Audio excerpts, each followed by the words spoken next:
Santé Canada donne le feu vert aux porcs génétiquement modifiés, mais il n'y aura pas moyen de savoir si on en achète ou pas. Là, on dit aux gens qui vont avoir du porc génétiquement modifié ces tablettes, qui ne sera pas identifié puis qu'on ne verra pas de différence. D'un côté, je suis content que ce soit approuvé. De l'autre côté, je comprends l'inquiétude du consommateur à ce sujet.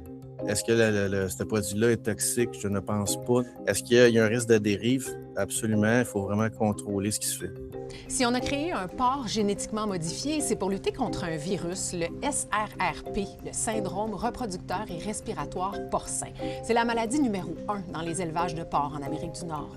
Le virus peut causer des avortements. Okay? Il peut causer des problèmes de reproduction, des porcelets morts-nés ou même des porcelets qui vont naître vivants, mais très faibles.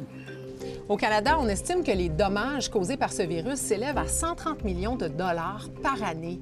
Pour créer ce porc, on n'a pas inséré de matériel génétique provenant d'une autre espèce, comme ce qu'on avait fait pour le saumon génétiquement modifié il y a quelques années. On a plutôt utilisé ce qu'on appelle des ciseaux moléculaires. Les nouveaux outils moléculaires nous permettent de faire des coupures à des endroits spécifiques. C'est ça la grande révolution, là, on parle de l'édition génomique. Donc, on va couper dans le code génétique du cochon lui-même pour enlever un petit morceau d'ADN. Santé Canada juge qu'au final, ça donne une viande qui est tout à fait sécuritaire. Mais comment s'y retrouver au comptoir des viandes, savoir ce qu'on achète, ça sera pas si simple. Ça fait plus de 20 ans que les consommateurs souhaitent l'étiquetage obligatoire des OGM. On est inquiet de voir que Santé Canada continue à autoriser sur le marché des produits qui ne vont malheureusement pas être étiquetés.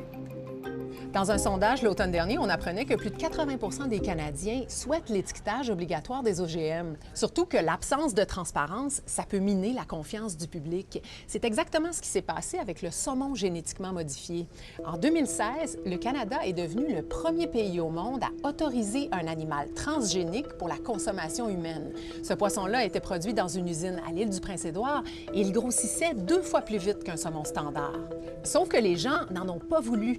Et comme il n'y avait pas d'étiquetage, les grandes chaînes d'alimentation, face à la méfiance des consommateurs, ont décidé de ne pas en vendre. L'usine a fermé ses portes en 2024. Mais est-ce que faire une modification génétique, c'était la seule solution pour contrer ce virus? Est-ce qu'il va falloir faire d'édition génomique pour l'ensemble de tous les pathogènes? J'espère qu'on ne se rendra pas là. En fait, il y a des fermes qui arrivent à éviter la contamination de ce virus qui peut voyager sur des kilomètres dans l'air. Si vous avez des fermes plus isolées les unes des autres, qui ont des protocoles très stricts pour prévenir les maladies, qui ont une densité d'animaux plus faible aussi, comme c'est le cas dans les élevages biologiques, tout ça, ça peut aider.